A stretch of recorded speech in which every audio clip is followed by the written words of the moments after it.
नमस्कार दोस्तों, कैसे हैं आप लोग। आशा करते हैं आप लोग अच्छे होंगे। जहाँ तक आपको पता है कि मैं घटना चक्र पूर्वालोकन के का पॉलिटी का सीरीज़ लेकर आई हूँ, तो इसी क्रम में हम लोग 9 टॉपिक कर चुके हैं। आज हमारा 10वां टॉपिक है शासन प्रणाली। तो शासन प्रणाली के क्वेश्चन को देखने से पहले इसका थोड़ा सा शॉर्ट नोट्स है, थोड़ा देख लेते हैं, फिर आगे बढ़ते हैं उसके क्वेश्चन की तरफ। देख लेते हैं दोस्तों। निरंकुश राजतंत्र। निरंकुश राजतंत्र का क्या तात्पर्य है। इसमें शासन का प्राचीनतम रूप है, जिसमें शासन की शक्ति जो है मतलब एक ही व्यक्ति में समाहित होती है, जो मुकुट धारण करता है, और ये प्राय आनुवंशिक होती है, उत्तराधिकार के आधार पर पद ग्रहण करता है। संवैधानिक राजतंत्र। संवैधानिक राजतंत्र में राजा या सम्राट शासन का औपचारिक प्रमुख होता है, और वास्तविक राजनीतिक सत्ता जो है निर्वाचित सरकार या प्रतिनिधि के माध्यम से संचालित होती है। कुछ राजतंत्र निर्वाचनीय भी हो सकते हैं। कुलीन तंत्र या अरिस्टोक्रेसी। कुलीन तंत्र या इसे अरिस्टोक्रेसी भी कहा जाता है। यह शासन का वह स्वरूप है जिसमें राजनीतिक सत्ता थोड़े लोगों में ही निहित होती है। थोड़े लोग ही पूरे शासन का उपभोग करते हैं तथा वही इसका प्रयोग करते हैं। तानाशाही इसे अधिनायक तंत्र भी कहते हैं। एक ऐसे शासन का रूप है जिसमें एक व्यक्ति या समूह का निरंकुश शासन होता है। जिसमें एक ऐसे शासन का स्वरूप है जिसमें एक ही व्यक्ति या समूह का निरंकुश शासन होता है, जिसे तानाशाही कहते हैं।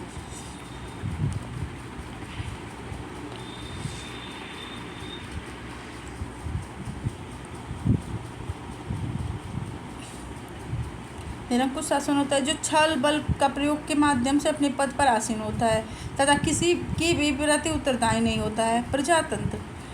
वर्तमान समय में शासन की सबसे अधिक लोकप्रिय रूप प्रजातंत्र है या डेमोक्रेसी है। ज्ञातव्य कि प्रजातंत्र वहाँ विद्यमान होता है जहाँ जनता में सत्ता निहित होती है, अर्थात जनता को संप्रभुता प्राप्त होती है। प्रजातांत्रिक या लोकतांत्रिक शासन प्रणाली के कई रूप होते हैं, जिनमें प्रमुख है संघात्मक शासन ये तथा एकात्मक शासन।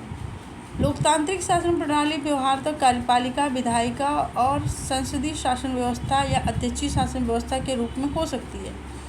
लोकतांत्रिक जो शासन प्रणाली है व्यवहारतः कार्यपालिका, विधायिका के संबंध के आधार पर संसदीय शासन प्रणाली या अध्यक्षीय शासन प्रणाली व्यवस्था के रूप में हो सकती है। राज्य के महत्वपूर्ण तत्व संप्रभुता, जनसंख्या, भूभाग, सरकार या सत्ता है। राज्य के महत्वपूर्ण तत्व क्या है। उसकी संप्रभुता, उसकी जनसंख्या, उसका भूभाग, उसकी सरकार या सत्ता है। किसी भी राज्य का अनिवार्य तत्व संप्रभुता होती है। इसके बिना कोई भी राज्य की श्रेणी में नहीं आता है। वर्ष 1947 में स्वतंत्र होने से पहले एक राज्य के रूप में हमारा देश संप्रभु नहीं था, क्योंकि उस समय भारत की जनता का शासन नहीं था, बल्कि ब्रिटिश क्राउन का शासन था। भारतीय संविधान के अनुसार देश में संसदीय शासन प्रणाली को अपनाया गया था, जिसमें जनता द्वारा चुने हुए प्रतिनिधि ही शासन व्यवस्था का संचालन करते हैं। संसदीय शासन प्रणाली को मंत्रिमंडलीय शासन प्रणाली भी कहा जाता है। इस प्रणाली में संसद विधि निर्माण की सर्वोच्च संस्था होती है तथा कार्यपालिका अपने समस्त कृत्यों के लिए संसद के प्रति जवाबदेह होती है। संसदीय शासन प्रणाली में कार्यपालिका का अस्तित्व विधायिका में उसके विश्वास प्राप्ति बहुमत तक रहता है। कार्यपालिका का अस्तित्व विधायिका में उसके विश्वास प्राप्ति बहुमत तक रहता है। भारत की राजनीतिक व्यवस्था में संपूर्ण सत्ता केंद्र और राज्यों के संवैधानिक रूप से बांटा गया है। यहाँ सर्वोच्च सत्ता जनता में निहित है तथा भारत प्रशासनिक राजनीतिक व्यवस्था विस्तृत रूप से लोकतंत्रात्मक गणतंत्र है। अध्यक्षात्मक शासन प्रणाली, जिसे हम राष्ट्रपति शासन प्रणाली के नाम से भी जानते हैं, समस्त कार्यपालिका शक्ति वास्तविक रूप में राष्ट्रपति में निहित होती है। अध्यक्षात्मक शक्ति में समस्त कार्यपालिका शक्ति जो है राष्ट्रपति में ही निहित होती है। अध्यक्षात्मक शासन प्रणाली में सर्वोत्तम उदाहरण अमेरिका का है। राजनीतिक प्रशासनिक व्यवस्था अमेरिका की राजनीतिक प्रशासनिक व्यवस्था है। अध्यक्षात्मक शासन प्रणाली में राष्ट्रपति विधायिका का भंग नहीं कर सकता है। अध्यक्षात्मक शासन प्रणाली में एकात्मक व्यवस्था के तहत सत्ता केंद्रीकृत होती है राष्ट्रपति ही कार्यपालिका का प्रमुख होता है। अध्यक्षात्मक शासन प्रणाली में राष्ट्रपति अपने मंत्रियों के चयन नामित करने में स्वतंत्र होता है और मंत्रियों के चयन में व्यवस्थापिका की भूमिका नाम मात्र होती है। हालांकि अमेरिकी मॉडल में अनेक उच्च पद या मंत्रियों की नियुक्ति सीनेट की सलाह या सहमति आवश्यक होती है। भारतीय संविधान की प्रस्तावना में प्रयुक्त वाक्य हम भारत के लोग यह स्पष्ट करता है कि भारत में सत्ता का एकमात्र स्रोत जनता है, जो प्रतिनिधियों के निर्वाचन सत्ता संचालन हेतु करता है। अतः भारतीय लोकतंत्र में जनप्रतिनिधियों को जनता के सेवक का दर्जा प्राप्त है। भारतीय संविधान में संघ और राज्यों की शक्तियों को संविधान में स्पष्ट विभाजित किया गया है। संघ और राज्यों की शक्तियों को स्पष्ट रूप से विभाजित किया गया है। इसलिए भारतीय संविधान को संघात्मक तथा संघीय संविधान भी कहा जाता है। ब्रिटिश संसद को संसदों का जननी कहा जाता है। ब्रिटिश संसद को संसदों का जननी कहा जाता है। ब्रिटेन में परंपराओं, संसदीय कानूनों, न्यायिक निर्णयों, संधियों आदि के माध्यम से शासनिक व्यवस्था का संचालन होता है। क्योंकि ब्रिटेन में एकल संहितावाद लिखित संविधान नहीं है, इसलिए ब्रिटिश संविधान को बहुधा या आंशिक रूप से लिखित और पूर्णतः असंहिताबद्ध संविधान कहा जा सकता है। ब्रिटिश संविधान को क्या कहा जा सकता है? ब्रिटिश संविधान को आंशिक रूप से लिखित या पूर्णतः असंहिताबद्ध संविधान कहा जा सकता है। भारतीय संविधान में एकल शासन के प्रमुख लक्षणों में राज्यपाल का पद, अखिल भारतीय सेवाएं, एकल नागरिकता, आपातकालीन प्रावधान, राज्यसभा में असमान प्रतिनिधित्व शामिल है। भारत एक गणतंत्र है और इसका आशय है कि भारतीय राजनीतिक प्रशासनिक व्यवस्था के सर्वोच्च पद पर निर्वाचित व्यक्ति ही आसीन होता है। भारतीय संविधान में संघात्मक और एकात्मक दोनों व्यवस्थाओं के तत्व पाए जाते हैं, परंतु भारतीय संविधान मूलतः संघात्मक है। केसी व्हीलर ने बोला है कि भारत को अर्ध संघात्मक राज्य कहा है, जबकि ऑस्टिन ने भारतीय संघवाद को सहकारी संघवाद कहा है। भारतीय संविधान अधिक कठोर और अधिक लचीले के मध्य एक संतुलन स्थापित करता है। यह कथन भी केसी व्हीलर का ही है।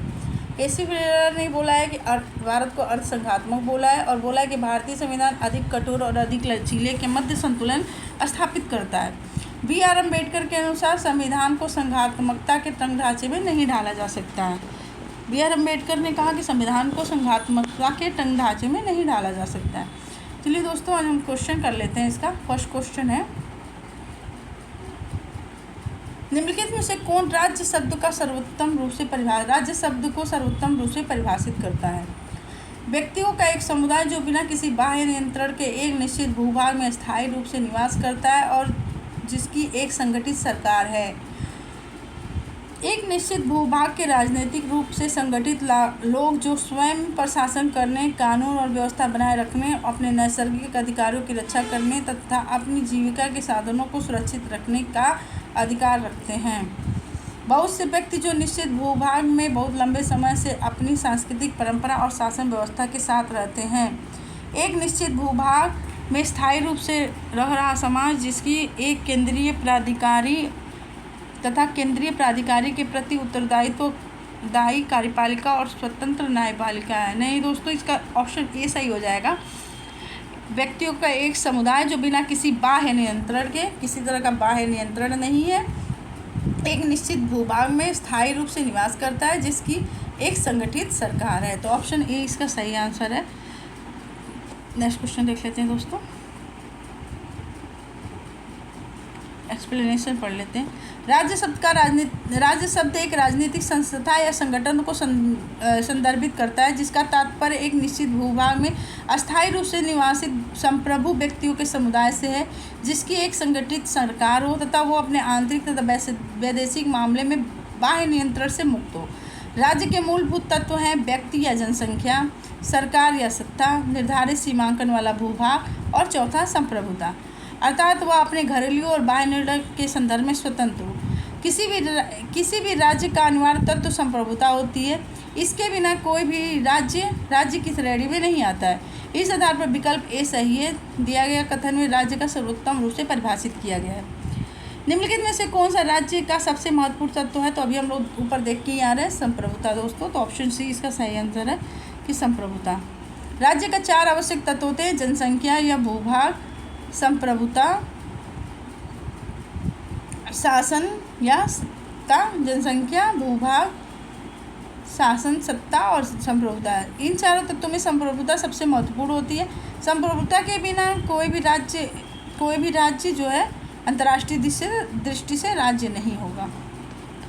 भारत की संप्रभुता के संबंध में निम्नलिखित कथनों में से कौन सा कथन सही है? भारत एक राष्ट्रमंडल सदस्य है। हाँ, सही है।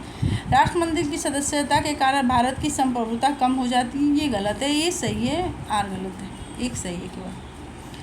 इसका एक्सप्लेनेशन देख लेते हैं दोस्तों। भारत राष्ट्रमंडल का सदस्य है, लेकिन इसके कारण भारत की संप्रभुता कम नहीं होती है। राष्ट्रमंडल वास्तव में कोई वैधानिक संगठन नहीं है, बल्कि इसके सदस्यों के पारस्परिक सहयोग और सद्भावना पर आधारित संगठन है। राष्ट्रमंडल के सभी सदस्य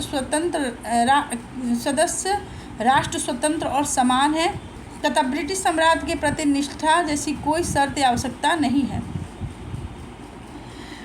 नेक्स्ट क्वेश्चन देख लेते हैं दोस्तों। भारतीय राजनीतिक व्यवस्था में इनमें से कौन सर्वोच्च है? भारतीय राजनीतिक व्यवस्था में सबसे ज़्यादा सर्वोच्च कौन है? ये है संविधान। सबसे ज़्यादा सर्वोच्च कौन है? संविधान। सर्वोच्च न्यायालय, संसद, धर्म, सबसे ज़्यादा सर्वोच्च संविधान है, क्योंकि संविधान के अनुरूप ही पूरा शासन व्यवस्था चल रहा है। इसका एक्सप्लेनेशन पढ़ लेते हैं। भारतीय राजनीतिक व्यवस्था में संविधान सर्वोच्च है। यही राज्य व्यवस्था के स्वरूप और उद्देश्य का निर्धारण करता है तथा विभिन्न इकाइयों के सृजन का प्रावधान करता है। संविधान से ही शासन के सभी अंग अधिकार और शक्ति प्राप्त करते हैं। नेक्स्ट क्वेश्चन देख लेते हैं। भारतीय संविधान में किस प्रकार की शासन प्रणाली की व्यवस्था की गई है? तो किस प्रकार की शासन प्रणाली है? तो संसदीय शासन प्रणाली है। कार्यपालिका विधायिका के संबंध के आधार पर लोकतांत्रिक शासन प्रणाली की समांतर 2 पद्धतियाँ होती हैं: संसदात्मक और अध्यक्षात्मक। भारत में ग्रेट ब्रिटेन का अनुसरण करते हुए संसदात्मक शासन व्यवस्था को अपनाया है। संसदात्मक शासन व्यवस्था में व्यवस्थापिका के सदस्य ही कार्यपालिका के गठन करते हैं तथा कार्यपालिका व्यवस्थापिका के प्रति उत्तरदायी होती है। इसमें क्या है? व्यवस्थापिका के सदस्य जो हैं वही कार्यपालिका का गठन करते हैं। व्यवस्थापिका के सदस्य ही कार्यपालिका का गठन करते हैं और कार्यपालिका व्यवस्थापिका के प्रति उत्तरदायी होती है। संसदात्मक शासन व्यवस्था में कार्यपालिका विधायिका के द्वारा नियंत्रित होती है। नेक्स्ट क्वेश्चन देख लेते हैं दोस्तों। संसदात्मक शासन व्यवस्था में न्यायपालिका नहीं, व्यवस्थापिका कार्यपालिका के प्रति विधायिका कार्यपालिका पर नियंत्रण होता है। विधायिका का कार्यपालिका पर नियंत्रण होता है। नेक्स्ट क्वेश्चन देख लेते हैं दोस्तों। संसदीय व्यवस्था वाला सरकार वहाँ होती है जिसमें संसद के सभी राजनीतिक दलों का सरकार में प्रतिनिधित्व का गलत। सरकार संसद के प्रति उत्तरदायी होती है तथा उसके द्वारा हटाई जा सकती है। ये सही है दोस्तों। इसका एक्सप्लेनेशन देख लेते हैं। संसदीय व्यवस्था वाली सरकार वह होती है जिसमें सरकार संसद के प्रति उत्तरदायी होती है और उसके द्वारा हटाई जा सकती है। भारतीय संविधान ने संसदीय शासन व्यवस्था की स्थापना की है। यह इंग्लैंड की संसदीय प्रणाली का अंगीकरण है। इस व्यवस्था में कार्यपालिका विधायिका का ही भाग होती है। कार्यपालिका विधायिका का ही भाग होती है और यह विधायिका के प्रति उत्तरदायी होती है। इसमें वास्तविक कार्यपालिका शक्ति प्रधानमंत्री और उसकी मंत्रिपरिषद में निहित होती है। इसमें वास्तविक कार्यपालिका शक्ति प्रधानमंत्री और उसकी मंत्रिपरिषद में निहित होती है। भारतीय संविधान के अनुच्छेद 75(3) के अनुसार मंत्रिपरिषद लोकसभा के प्रति सामूहिक रूप से उत्तरदायी होती है। भारतीय संविधान के अनुच्छेद 75(3) के अनुसार मंत्रिपरिषद लोकसभा के प्रति सामूहिक रूप से उत्तरदायी होती है। नेक्स्ट क्वेश्चन देख लेते हैं। सर्वप्रथम संसदात्मक सरकार किस देश में आरंभ की गई थी? तो सबसे पहले ये की गई थी ग्रेट ब्रिटेन में दोस्तों। वर्तमान में संसदात्मक शासन व्यवस्था का वह स्वरूप जो कि अधिकांश देशों में प्रचलित है सर्वप्रथम ग्रेट ब्रिटेन में परिलक्षित हुआ था। पुष्पवंत पंत ने भी अपनी पुस्तक विश्व का इतिहास में स्पष्ट किया है कि ब्रिटेन में संसदीय प्रणाली का आविर्भाव संसार के किसी भी देश से पहले ही हो गया था। भारतीय संसदीय प्रणाली ब्रिटिश संसदीय प्रणाली से इस बात में भिन्न है कि भारत में क्या है? वास्तविक और नाम मात्र दोनों प्रकार की कार्यपालिका है। सामूहिक उत्तरदायित्व की प्रणाली है। द्विसदनीय विधायिका है। न्यायिक पुनर्विलोकन की प्रणाली है। भारत में जुडिशियल रिव्यू है। भारतीय संसदीय प्रणाली में न्यायिक पुनर्विलोकन की प्रणाली है, जबकि ब्रिटेन में यह प्रणाली नहीं है। इस अर्थ में भारतीय संसदीय प्रणाली ब्रिटेन से भिन्न है। इसके अतिरिक्त वास्तविक तथा नाम मात्र दोनों प्रकार की कार्यपालिका सामूहिक उत्तरदायित्व और द्विसदनीय विधायिका भारत और ब्रिटेन दोनों में है। वास्तविक और नाम मात्र दोनों प्रकार की कार्यपालिका सामूहिक उत्तरदायित्व और द्विसदनीय विधायिका ये भारत और ब्रिटेन दोनों में है। नेक्स्ट क्वेश्चन देख लेते हैं। हमने ब्रिटिश मॉडल पर आधारित लोकतंत्रीय संसदीय लोकतंत्र को अपनाया है, किंतु हमारा मॉडल उस मॉडल से किस प्रकार भिन्न है? जहाँ तक विधि निर्माण का संबंध है, ब्रिटिश संसद सर्वोपरि अथवा संप्रभु है, किंतु भारत में संसद की विधि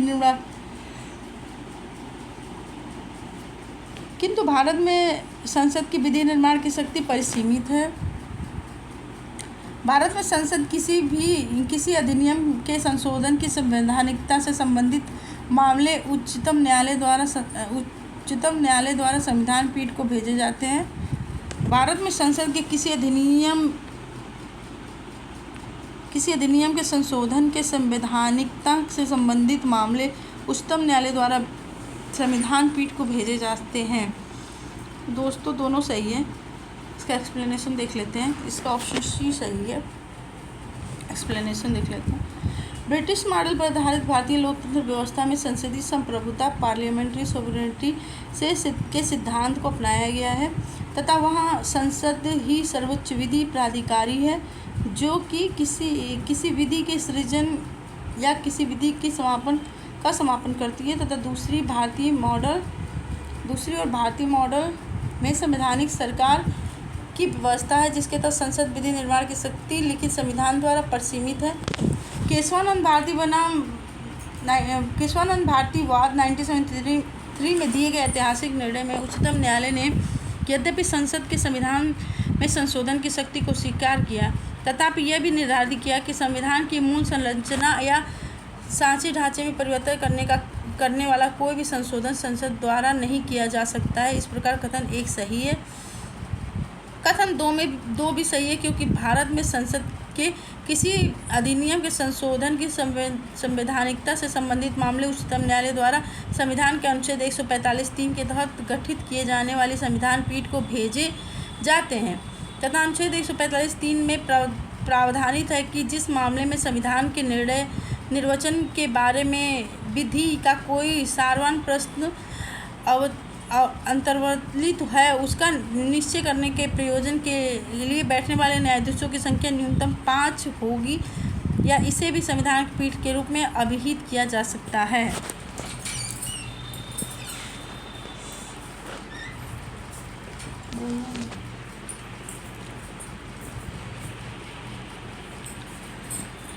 निम्नलिखित में से कौन सी भारतीय संविधान की विशेषता नहीं है? तो भारतीय संविधान की विशेषता नहीं है अध्यक्षात्मक सरकार, ये नहीं है, ये है अमेरिका की। अध्यक्षात्मक सरकार भारतीय संविधान की विशेषता नहीं है, जबकि संसदीय सरकार, संघात्मक सरकार और स्वतंत्र न्यायपालिका भारतीय संविधान की विशेषता है। भारतीय राजनीतिक पद्धति के बारे में निम्न में से कौन सही नहीं है? तो निम्न पद्धति में राष्ट्रपति पद्धति की सरकार ये नहीं है, यह हमारा अमेरिका में है।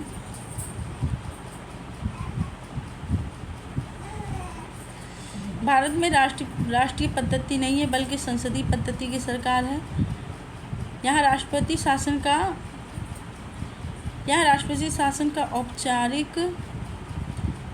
औपचारिक प्रमुख मात्र होता है। भारतीय संविधान में संसदीय लोकतंत्र की व्यवस्था करता है। भारतीय संविधान संसदीय लोकतंत्र की व्यवस्था करता है। इसमें धर्मनिरपेक्ष राज्य और संघीय प्रणाली को अपनाया गया है, संघीय शासन प्रणाली को अपनाया गया है। नेक्स्ट क्वेश्चन देख लेते हैं। भारत में संसदीय शासन प्रणाली सही है। भारत में कार्यपालिका व्यवस्थापिका के प्रति उत्तरदायी होती है, दोनों सही है।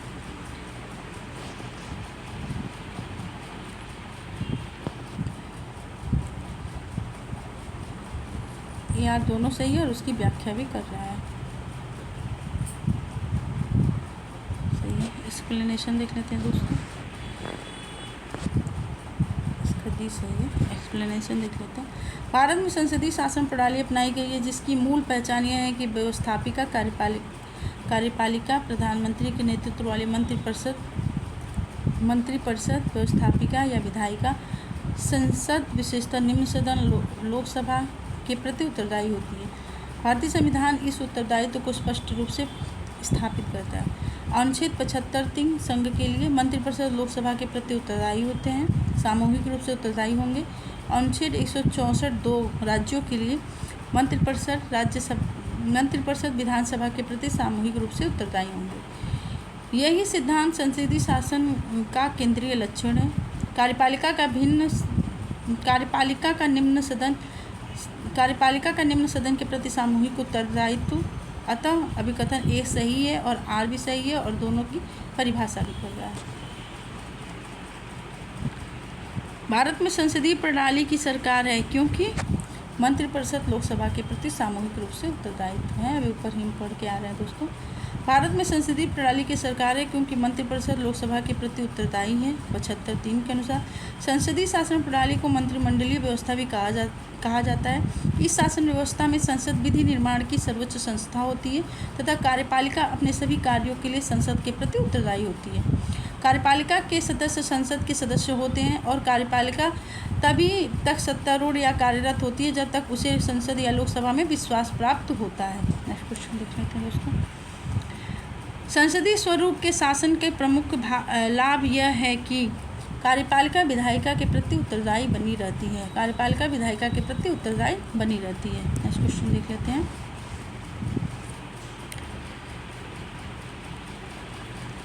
भारत के संदर्भ में संसदीय शासन प्रणाली में निम्नलिखित में से कौन सा ऐसे सिद्धांत संस्थागत रूप से निहित है? मंत्रिमंडल के सदस्य संसद के सदस्य होते हैं, सही है। जब तक मंत्रियों को संसद का विश्वास प्राप्त होता है तब तक ही वे अपने पद पे बने रहते हैं, ये दोनों सही है। 1 और 2 दोनों सही हैं। राज्य का अध्यक्ष ही मंत्रिमंडल का अध्यक्ष होता है, ये नहीं, ये गलत है। 1 और 2 सही है दोस्तों, फर्स्ट एंड सेकेंड। अनुच्छेद 75(5) में उल्लेख है कि मंत्री बिना संसद के सदस्य बने 6 माह से अधिक समय पर अपने पद पर नहीं रहेगा। अर्थात मंत्रिपरिषद या मंत्रिमंडल के सदस्य संसद के सदस्य होते हैं। मंत्रिपरिषद सामूहिक रूप से लोकसभा के प्रति उत्तरदायी होगी 75(3) के अनुसार। इसलिए कथन 2 भी सही है क्योंकि लोकसभा संसद का भाग है और भारत में राष्ट्र का अध्यक्ष राष्ट्रपति होता है, जबकि मंत्रिपरिषद मंत्रिमंडल के अध्यक्ष प्रधानमंत्री होता है। नेक्स्ट क्वेश्चन देख लेते हैं। सरकार की संसदीय व्यवस्था के विषय में निम्नलिखित कथनों में से कौन सा वक्तव्य सही है? तो ये होता है कि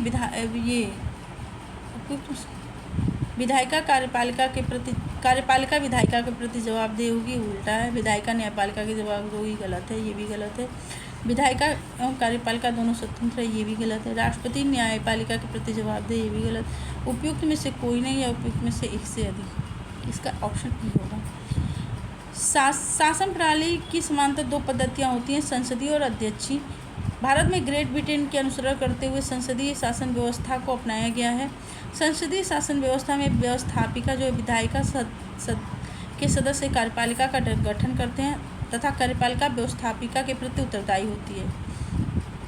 संसदात्मक शासन व्यवस्था में कार्यपालिका जो है विधायिका द्वारा नियंत्रित होती है। कार्यपालिका जो है विधायिका के द्वारा नियंत्रित होती है तथा न्यायपालिका कार्यपालिका और विधायिका की न्यायिक समीक्षा। न्यायपालिका जो है विधायिका और कार्यपालिका की न्यायिक समीक्षा कर सकती है। राष्ट्रपति न्यायपालिका के प्रति जवाबदेह नहीं होता है, इसलिए विकल्प ई सही है।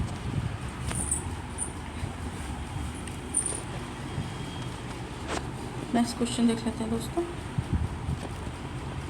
निम्नलिखित कथनों में से उस एक को चुनिए जो मंत्रिमंडल स्वरूप की सरकार के अंतर्निहित सिद्धांत को व्यक्त करता है।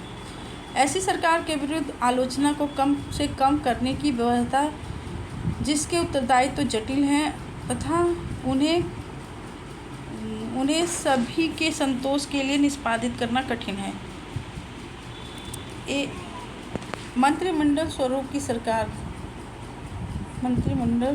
सरकार की बात कर रहा है। ऐसी सरकार के विरुद्ध आलोचना करना जो कम से कम करने की व्यवस्था ऐसी सरकार के विरुद्ध आलोचना को कम से कम करने की व्यवस्था जिसके उत्तरदायित्व जटिल हैं तथा उन्हें सभी के संतोष के लिए निष्पादित करना कठिन है। ऐसी सरकार के कामकाज में तेजी लाने की क्रियाविधि जिसके उत्तरदायित्व दिन प्रतिदिन बढ़ते जा रहे हैं।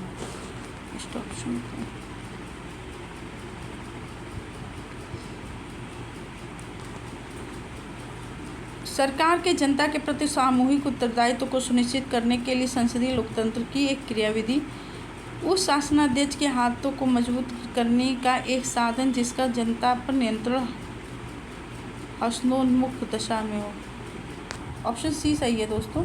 सरकार के जनता के प्रति सामूहिक उत्तरदायित्व को सुनिश्चित करने के लिए संसदीय लोकतंत्र की एक क्रियाविधि।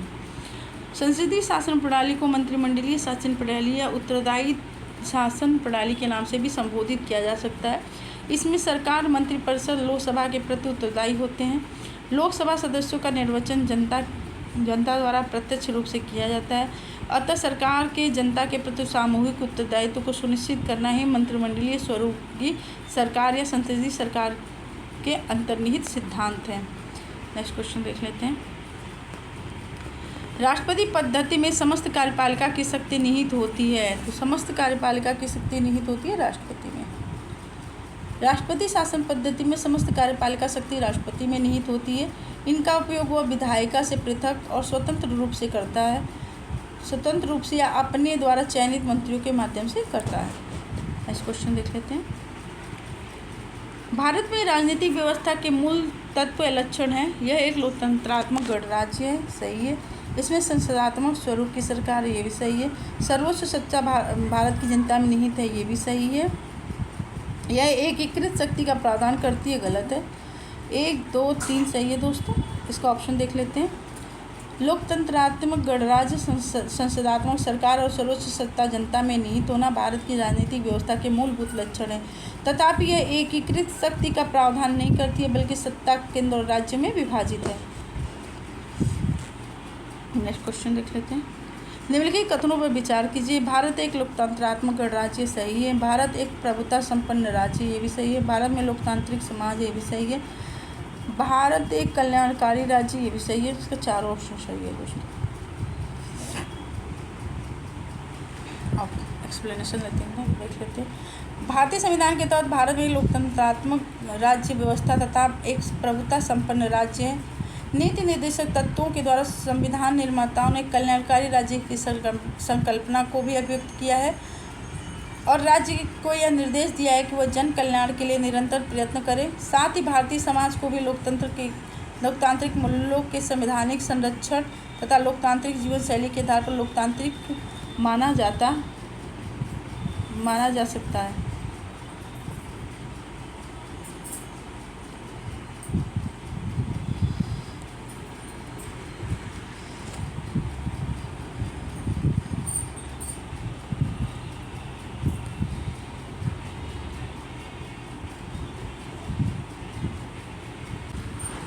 निम्नलिखित में से कौन सी विशेषता भारतीय राजतंत्र की नहीं है? तो भारतीय राजतंत्र की व्यवस्था में एक संविधान संगत सरकार, ये है विधि का शासन है, लोकतांत्रिक सरकार है, सत्तावादी सरकार नहीं है। भारतीय शासन प्रणाली में शासन का संचालन संविधान के प्रावधानों के अनुरूप होता है। भारत में विधि का शासन है, यहाँ गणतंत्र है न कि राजतंत्र है। प्रत्येक 5 वर्ष के उपरांत जनता को अपने प्रतिनिधित्व का निर्वाचन कर संविधान संगत लोकतांत्रिक सरकार का गठन करता है। यह सत्तावादी सरकार नहीं है। नेक्स्ट क्वेश्चन देख लेते हैं दोस्तों। केंद्र और राज्य सरकारों को प्राधिकार प्राप्त होता है भारतीय संविधान से। किससे प्राप्त होता है? भारतीय संविधान से।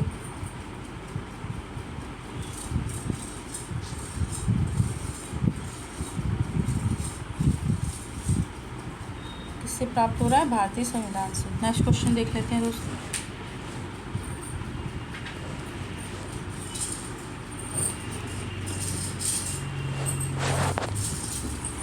निम्नलिखित कथनों पर विचार कीजिए तथा नीचे दिए गए कोड से सही उत्तर का चयन कीजिए। भारत एक लोकतांत्रिक देश है, सही है। भारत का एक अपना संविधान है, ये भी सही है। दोनों सही है पर इसकी व्याख्या नहीं करते हैं।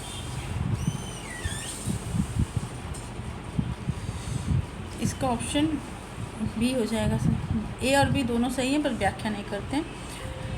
भारत एक लोकतांत्रिक देश है। इसका प्रमाण संविधान की उद्देशिका के प्रारंभिक शब्द हम भारत के लोग भारत को संपूर्ण प्रभुत्व संपन्न समाजवादी पंथ निरपेक्ष लोकतंत्रात्मक गणराज्य बनाने के लिए से दर्शाता है। लोकतंत्रात्मक शासन का वह स्वरूप है जिसमें सभी महत्वपूर्ण निर्णय जनता द्वारा चुने गए प्रतिनिधियों द्वारा संयुक्त रूप से किए जाते हैं। नेक्स्ट क्वेश्चन देख लेते हैं। भारत में भी शासन के लोकतांत्रिक स्वरूप को अपनाया गया है। भारत का अपना लिखित संविधान है जो विश्व के संप्रभु देशों के संविधानों में सबसे बड़ा और शब्द संख्या के आधार पर सक्रिय संविधानों में अमेरिका राज्य अलबामा के संविधान के बाद दूसरा सबसे बड़ा लिखित संविधान है। इसलिए कथन और कारण दोनों सही है लेकिन व्याख्या नहीं कर रहा है। निम्नलिखित में से कौन सुशासन की विशेषता नहीं है? तो सुशासन की विशेषता नहीं है लाल फीताशाही। लाल फीताशाही सुशासन की विशेषता नहीं है, जबकि हिस्सेदारी, जवाबदेही, पारदर्शिता, कानून का नियम, सर्वसम्मति से निर्णय लेना, दक्षता और प्रभावशीलता आदि सुशासन की विशेषताएं हैं।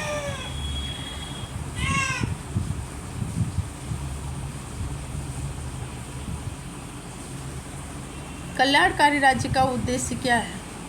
अधिकतम संख्या या अधिकतम कल्याण सुनिश्चित करना, कमजोर वर्गों के कल्याण का प्रबंध करना, कमजोर वर्गों के कल्याण का प्रबंध करना। कल्याणकारी राज्य नागरिकों के विशेष रूप से कमजोर वर्गों के नागरिकों के सामाजिक आर्थिक विकास के लिए सतत प्रयत्नशील रहता है। नागरिकों का वह वर्ग जो सामाजिक आर्थिक रूप से सुदृढ़ है, अपना कल्याण स्वयं कर सकता है, उसे किसी विशेष संरक्षण की आवश्यकता नहीं होती है। यही कारण है कि भारत में मलाईदार परत या क्रीमी लेयर को अर्थात पिछड़े वर्गों में अगड़ों को लोक नियोजन में आरक्षण प्रदान नहीं है।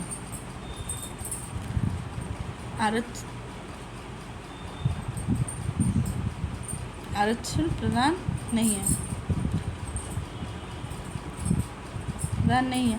हाल ही में शुरू हुई प्रधानमंत्री किसान समृद्धि योजना भी सभी किसानों के लिए नहीं है, बल्कि सिर्फ छोटे किसानों के लिए संघ सरकार और राज्य सरकारों द्वारा चलाई जा रही अन्य विभिन्न विशेष योजनाओं से लक्षित नागरिकों समूहों की पहचान से भी यह स्पष्ट हो जाता है कि कल्याणकारी राज्य की अवधारणा केंद्र में वंचित वर्ग ही हैं। राज्य हर जगह है, यह अंतराल शायद ही कोई छोड़ता है। यह वक्तव्य किस धारणा की व्याख्या करता है? राज्य हर जगह है, यह अंतराल शायद ही कोई छोड़ता है। यह वक्तव्य किस धारणा की व्याख्या करता है? तो ये है कल्याणकारी राज्य की। राज्य हर जगह है, यह अंतराल शायद ही कोई छोड़ता है। यह वक्तव्य कल्याणकारी राज्य की अवधारणा की व्याख्या करता है। कल्याणकारी राज्य की सरकार समग्र विकास और प्रगति के व्यापक और अधिक धनात्मक आवश्यकताओं से संदर्भित होकर कार्य करता है तथा मात्र शांति बनाए रखना, विवादों के समाधान और आवश्यक सेवाओं को उपलब्ध कराने तक ही इसका कार्य सीमित नहीं है।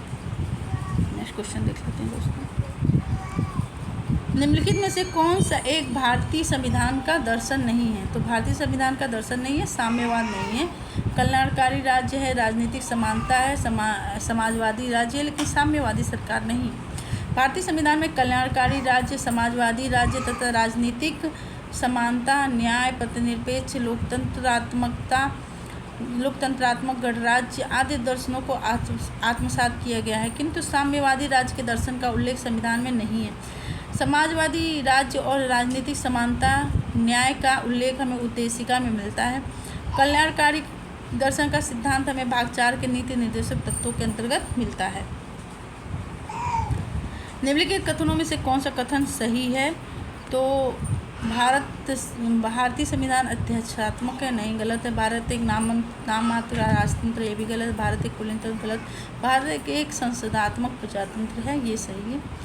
भारत में संसदात्मक प्रजातंत्र को अपनाया गया है। संसदात्मक प्रजातंत्र में शक्ति मूलतः जनता में निहित होती है। संसद में जनता के द्वारा चुने हुए प्रतिनिधि शासन सत्ता का संचालन करते हैं। नेक्स्ट क्वेश्चन देख लेते हैं। भारत में राजनीतिक सत्ता का प्रमुख स्रोत कौन है? तो जनता है। भारत में राजनीतिक सत्ता का प्रमुख स्रोत देश की जनता है, क्योंकि भारत का संविधान आरंभ होता है हम भारत के लोगों के साथ ही भारत एक लोकतंत्रात्मक गणराज्य है, अतः भारत में राजसत्ता जनता में निहित है। जनता को अपने प्रतिनिधित्व का निर्वाचन करने का अधिकार है, जो जनता के स्वामी न होकर सेवक हैं। नेक्स्ट क्वेश्चन देख लेते हैं। निम्नलिखित में से कौन एक अध्यादेशात्मक शासन प्रणाली का आधारभूत तत्व है? तो ये है एकल कार्यपालिका। अध्यादेशात्मक शासन प्रणाली का आधारभूत तत्व एकल कार्यपालिका है, इसमें सत्ता केंद्रीकृत होती है। नेक्स्ट क्वेश्चन देख लेते हैं। निम्नलिखित में से कौन सा सही है? अध्यादेशात्मक शासन प्रणाली की विशेषता है कार्यपालिका का प्रमुख राष्ट्रपति होता है। राष्ट्रपति अपने मंत्रिपरिषद का चयन स्वयं करता है। राष्ट्रपति व्यवस्थापिका को भंग नहीं कर सकता है। सभी सही हैं दोस्तों। अध्यादेशात्मक शासन प्रणाली की विशेषता है कि कार्यपालिका का प्रमुख राष्ट्रपति होता है। राष्ट्रपति अपनी मंत्रिपरिषद का चयन स्वयं अपने विवेक से करता है तथा राष्ट्रपति व्यवस्थापिका को भंग नहीं कर सकता है। अतः प्रश्नगत पहले तीनों सही है। नेक्स्ट क्वेश्चन देख लेते हैं। अध्यादेशात्मक शासन प्रणाली का उदय सर्वप्रथम किस देश में हुआ था? तो सबसे पहले अमेरिका में ही हुआ था, संयुक्त राज्य अमेरिका में दोस्तों, अमेरिका में हुआ था। अध्यादेशात्मक शासन व्यवस्था का उदय सर्वप्रथम संयुक्त राज्य अमेरिका में हुआ था। इस शासन प्रणाली में प्रमुख कार्यकारी शक्ति राष्ट्रपति के पास होती है। वह लोगों द्वारा प्रत्यक्ष या अप्रत्यक्ष रूप से निश्चित अवधि के लिए चुना जाता है। यह शासन प्रणाली में कार्यपालिका विधायिका से पृथक होती है। भारत में प्रजातंत्र इस तथ्य पर आधारित है कि जनता को सरकार को चुनने या बदलने का अधिकार प्राप्त है। जनता को सरकार को चुनने या बदलने का प्रजातंत्र का आशय जनता द्वारा जनता के लिए या जनता की सरकार अर्थात लोगों को सरकार चुनने या बदलने का अधिकार है। भारत में प्रजातंत्र इस तथ्य पर आधारित है कि जनता को सरकार को चुनने एवं बदलने का अधिकार है, अर्थात जनता अपने मतदान के अधिकार के द्वारा ही प्रतिनिधियों का चुनाव करती है और ये प्रतिनिधि शासन सत्ता का संचालन करते हैं। जब ये प्रतिनिधि जनता के कल्याण व शासन सत्ता का संचालन सही उचित तरीके से नहीं करते हैं, तब जनता चुनाव समय समय पर चुनाव होते रहते हैं के माध्यम से सत्तारूढ़ सरकार या दल को पराजित कर हटा देती है। नेक्स्ट क्वेश्चन देखते हैं।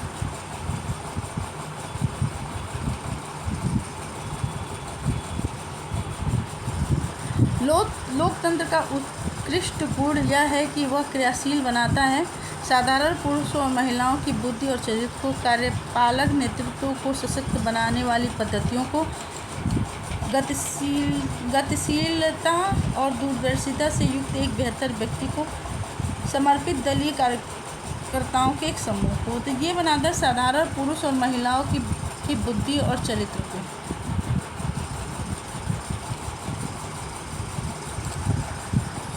लोकतंत्र का उत्कृष्ट गुण यह है कि यह साधारण पुरुष और महिलाओं की बुद्धि और चरित्र को क्रियाशील बनाता है। लोकतंत्र में समांतर नागरिकों की समुदाय में पर्याप्त भागीदारी की अपेक्षा होती है। एक अच्छे नागरिक की सक्रिय भागीदारी स्वस्थ समाज के निर्माण के लिए महत्वपूर्ण होती है। चूँकि लोकतंत्र को अच्छे नागरिक की ज़रूरत होती है, इसलिए वह अच्छे व्यक्ति का विकास करता है। लोकतंत्रात्मक नागरिक एक बौद्धिक कार्य है जिसमें आम लोगों को राजनीतिक मुद्दों और उम्मीदवारों के बारे में निरंतर निर्णय लेने की ज़रूरत होती है। इस निर्णयों के लिए नागरिक एक दूसरे से बात करते हैं तथा एक दूसरे से सीखते हैं और अपनी बुद्धि का विकास करते हैं। नेक्स्ट क्वेश्चन देख लेते हैं। भारत एक गणतंत्र है। इसका अर्थ ये है कि भारत सभी मामलों में अंतिम अधिकार जनता के पास है। भारत में संसदीय शासन नहीं है, ये गलत है। भारत में वंशानुगत शासन नहीं है। इसका मतलब ये है कि भारत में वंशानुगत शासन नहीं है। गणतंत्र का आशय राष्ट्र का प्रधान निर्वाचित प्रत्यक्ष या अप्रत्यक्ष रूप से होता है, वह वंशानुगत नहीं हो सकता। भारत में राष्ट्र का प्रधान अर्थात राष्ट्रपति निर्वाचित होता है। इस प्रकार भारत एक गणतंत्र है। भारत एक गणतंत्र है जिसमें अंतर्निहित है कि राज्य का अध्यक्ष निर्वाचित होता है।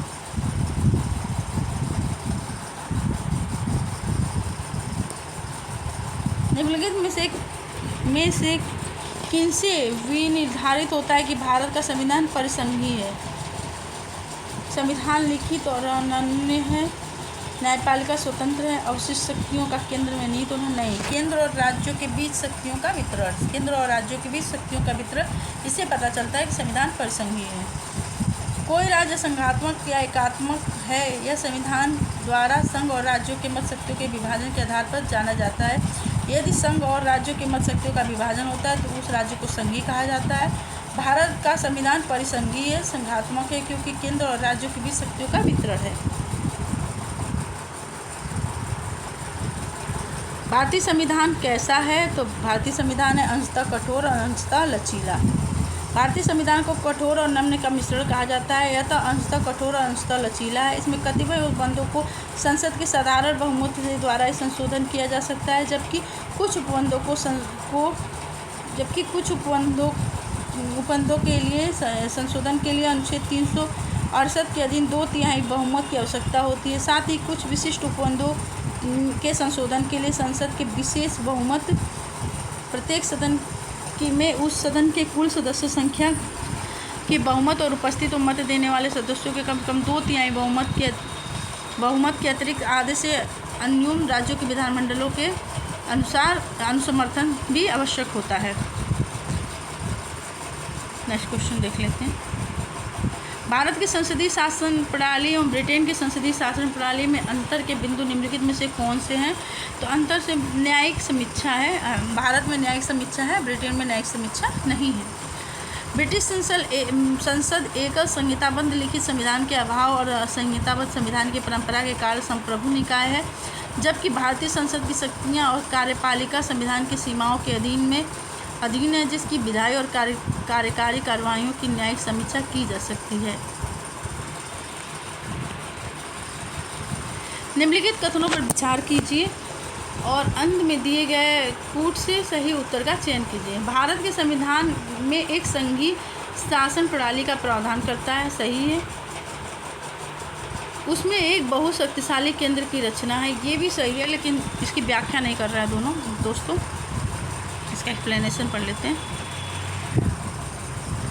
भारतीय संविधान एक संघीय शासन प्रणाली का प्रावधान करता है क्योंकि केंद्र और राज्यों के मध्य शक्तियों का स्पष्ट विभाजन है। यद्यपि यह पूर्ण संघ नहीं है क्योंकि इसमें कई प्रावधान अर्थात आपात उपबंध, अवशिष्ट शक्तियाँ, समवर्ती सूची, संसद की प्रधानता है। एक शक्तिशाली केंद्र की रचना करता है ये, इसलिए दोनों सही है किंतु दोनों की व्याख्या नहीं है। नेक्स्ट क्वेश्चन देख लेते हैं। भारत में संघवादिता व्यवहारिक नहीं है। भारत एक संघीय राज्य नहीं है। तो दोस्तों इसमें क्या है कि इसमें ए सही है परंतु आर गलत है, क्योंकि भारत में संघवादिता व्यवहारिक नहीं है, लेकिन भारत एक संघीय राज्य है। भारत में क्या है? संघीय राज्य है, तो इसका ऑप्शन सी हो जाएगा। इसका सही ऑप्शन सी हो जाएगा। नेक्स्ट क्वेश्चन देख लेते हैं। भारतीय राज्य व्यवस्था में निम्नलिखित में से कौन सी अनिवार्य विशेषता है जो यह दर्शाती है कि उसका स्वरूप संघीय है? भारतीय राज्य व्यवस्था में निम्नलिखित में से कौन सी अनिवार्य विशेषता है जो यह दर्शाती है कि उसका स्वरूप संघीय है? तो न्यायपालिका की स्वतंत्रता सुरक्षित है। न्यायपालिका की स्वतंत्रता सुरक्षित है, ये दिखा रहा है कि न्यायपालिका की स्वतंत्रता सुरक्षित है। इसका एक्सप्लेनेशन देख लेते हैं दोस्तों। भारतीय राज्य व्यवस्था संघीय लक्षणों में प्रमुख है। लिखित और कठोर संविधान। राज्य व्यवस्था के संघीय लक्षणों में प्रमुख है लिखित व कठोर संविधान, संविधान की सर्वोच्चता, केंद्र और राज्यों में शक्तियों का वितरण, न्यायपालिका की स्वतंत्रता, द्विसदनीय संसद आदि। इनमें न्यायपालिका की स्वतंत्रता का सुरक्षित होना संघीय प्रणाली का अनिवार्य शर्त है, क्योंकि न्यायपालिका के पास ही संविधान की व्याख्या की शक्ति होती है तथा संघीय संरचना में संविधान के मूलभूत प्रावधानों को केंद्र द्वारा एकपक्षीय रूप से परिवर्तित नहीं किया जा सके। भारतीय संविधान के तहत केंद्र और राज्यों के बीच विवादों के संदर्भ में उच्चतम न्यायालय को आरंभिक अधिकारिता प्राप्त है। केंद्र और राज्य के बीच विवादों में उच्चतम न्यायालय को आरंभिक अधिकारिता प्राप्त है। ज्ञातव्य है कि भारतीय संसद के उच्च सदन में राज्यों के निर्वाचित प्रतिनिधित्व होना भी भारतीय राज्य व्यवस्था के संघीय स्वरूप को दर्शाता है। तथापि न्यायपालिका की स्वतंत्रता के लिए लिखित संविधान के तहत सुरक्षित को भी प्रश्नगत विकल्पों में भारतीय राज्य व्यवस्था के संघीय स्वरूप को दर्शाने वाली अनिवार्य विशेषता मानना समुचित उत्तर है। निम्नलिखित में से कौन एक भारत के संविधान का संघीय लक्षण नहीं है? तो संघीय लक्षण नहीं, केंद्र और राज्य की भी शक्तियों का बंटवारा ये है। पूर्ण रूप से लिखित संविधान ये भी है। एकहरी नागरिकता ये संघीय लक्षण नहीं है। स्वतंत्र न्यायपालिका ये संघीय लक्षण है। स्वतंत्र न्यायपालिका है, एकहरी नागरिकता नहीं है संघीय लक्षण। इसका एक्सप्लेनेशन पढ़ लेते हैं दोस्तों। एकहरी नागरिकता भारतीय संविधान का संघीय लक्षण नहीं है। भारतीय संविधान में एकात्मक और संघात्मक दोनों ही विशेषताएं मौजूद हैं। भारतीय संविधान के संघात्मक लक्षण में लिखित संविधान कठोर संविधान, केंद्र और राज्यों के बीच शक्तियों का वितरण, न्यायपालिका की सर्वोच्चता और स्वतंत्रता, द्विसदनीय विधानमंडल आदि हैं। जबकि एकात्मक लक्षण में क्या क्या है? एकल नागरिकता, राज्यपालों की राष्ट्रपति द्वारा नियुक्ति, आपातकाल की उद्घोषणा, समझौतों को लागू करने में संसद की शक्ति आदि है। भारतीय संविधान की संघीय व्यवस्था में कौन कौन एकात्मक तत्व पाए जाते हैं? तो एकात्मक तत्व जो हैं, राज्यपाल की नियुक्ति है, राज्यपाल की नियुक्ति, राज्य विधेयकों द्वारा राष्ट्रपति की स्वीकृति और एक संवैधानिक संकट आपात उपवन। 3 है बस। 4, 6, 7 हैं दोस्तों। 4, 6, 7 ऑप्शन डी ये है। ये आपात उपवन है। आपात उपवन। इसका एक्सप्लेनेशन पढ़ लेते हैं।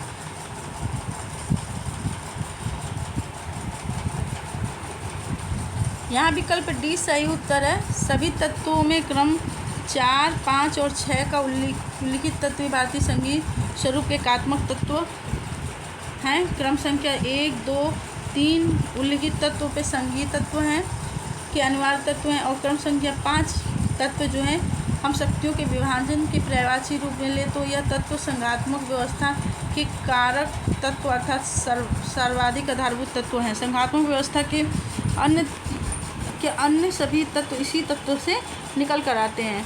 हमारी राज्य व्यवस्था आधिकारिक रूप से संघात्मक के परंतु वह संघ सरकार की तरफ झुकी हुई है। राज्यपालों की नियुक्ति, अन्य कतिपय उपबंध राज्यों में संवैधानिक तंत्र की विफलता संबंधी उपबंध, अनुच्छेद 356, 357 समवर्ती सूची और उसमें प्रगणित विषयों पर संघ की अध्यारोही विधायी शक्ति, अनुच्छेद 254 राज्यों का नाम और भूगोल, राज्य भेद बदलने की संसद की शक्ति, अनुच्छेद 3 और 4 राज्यों की कमजोर वित्तीय शक्तियाँ, संविधान संशोधन में राज्यों की अपेक्षाकृत निर्बल भूमिका, अनुच्छेद 368 अखिल भारतीय सेवा संबंधी संवैधानिक व अन्य विधिक उपबंध, राज्यसभा में राज्यों का असमान प्रतिनिधित्व और संबंधित राज्य का हित सुनिश्चित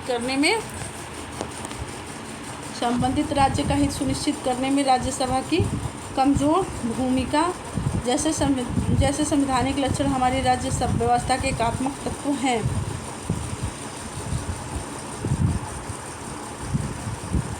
एकात्मक तत्व हैं। इस कारण हम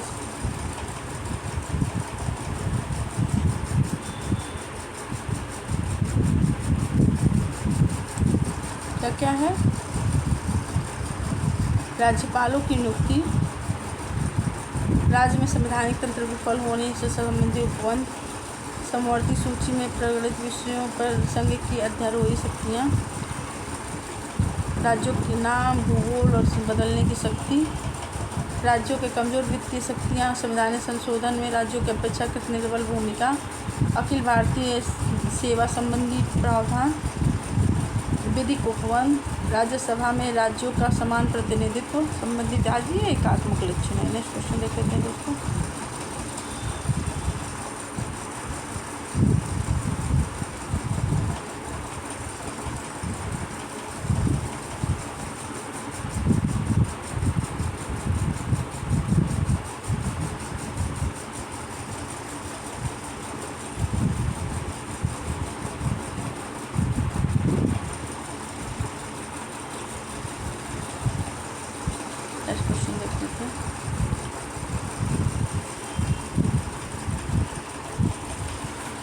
से कौन सा भारतीय संघीय व्यवस्था में एकात्मक तत्व है? एकात्मक तत्व है राज्यपालों की नियुक्ति, राज्यसभा में समान प्रतिनिधित्व, और क्या है, अखिल भारतीय सेवाएं। 3 है, 2, 3, 5, 2, 3, 5 कहीं है दोस्तों, 2, 3, 5 ऑप्शन डी। नेक्स्ट क्वेश्चन देख लेते हैं। भारतीय संघीय व्यवस्था के संबंधित निम्नलिखित कथनों में से कौन सा कथन सही है? भारतीय संविधान की मूल संरचना के लिए एक संघीय व्यवस्था की प्रस्तावना करता है। एकात्मक झुकाव का उसमें सशक्त मिश्रण है। दोनों संघ और राज्य विधायिका प्रभुत्व संपन्न है। नहीं, गलत। विधायिका वित्तीय और न्यायिक शक्तियाँ संघ तथा उसकी इकाइयों के मध्य विभाजित कर दी गई हैं। गलत है, न्यायिक नहीं है शक्तियाँ। तो 1 और 2 सही है दोस्तों, इसको ऑप्शनल लिख लेते हैं। भारतीय संविधान द्वारा शासन की मूल संरचना के लिए एक संघीय व्यवस्था की प्रस्तावना की गई है, तथापि एकल नागरिकता और केंद्र और राज्यों की तुलना से अधिक शक्तियाँ इसे एकात्मक झुकाव प्रदान करता है। इस प्रकार कथन 1 और 2 सही हैं, 3, 4 गलत है, क्योंकि राज्य की विधायिका रक्षा और वैदेशिक मामले अनेक संदर्भों में केंद्र से अलग नहीं है और साथ ही न्यायिक शक्तियों का सोपान क्रम है। संघ और राज्यों के मध्य विभाजन नहीं है। नेक्स्ट क्वेश्चन देख लेते हैं। निम्नलिखित विशेषताओं में से केंद्रीय शासन व्यवस्था के लिए कौन सा सही नहीं है? केंद्रीय शासन व्यवस्था के लिए सही नहीं है तो इसमें है त्वरित निर्णय सही है, लचीलापन सही है, कानून की एकजुटता, बड़े देशों के लिए आदर्श ये सही नहीं है। नेक्स्ट ऑप्शन पढ़ लेते हैं दोस्तों। केंद्रीय शासन व्यवस्था या सरकार के एकात्मक स्वरूप के लिए विशेषताओं में शामिल है सत्ता का केंद्रीकरण एवं एकीकृत शक्ति, सरकार की त्वरित निर्णय लेने की क्षमता, संविधान का लचीलापन, एकल न्यायपालिका एवं संपूर्ण राज्यतंत्र में कानून की एकरूपता, एकल नागरिकता, आपात की व्यवस्था आदि। परंतु ये आवश्यक नहीं है कि ऐसी व्यवस्था बड़े देशों के लिए आदर्श हो। बड़े देशों में संघीय व्यवस्था भी बेहतर कार्य कर सकती है। भारत का राष्ट्रपति परोक्ष निर्वाचित होता है। भारत में संसदीय प्रणाली को गणतंत्रवाद के साथ जोड़ा गया है।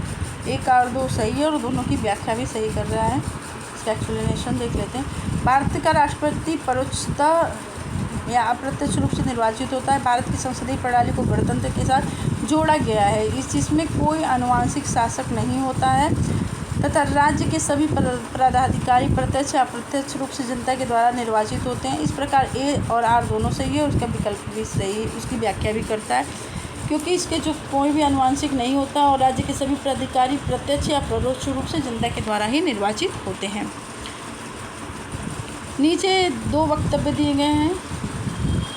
राजनीतिक दल लोकतंत्र का जीवन रखता है, सही है। लोग खराब शासन के लिए समांतर राजनीतिक दल को कोसते हैं, ये भी सही है, दोनों सही है, उसकी व्याख्या भी कर रहा है। ऑप्शन ए सही है। इसका एक्सप्लेनेशन देख लेते हैं दोस्तों।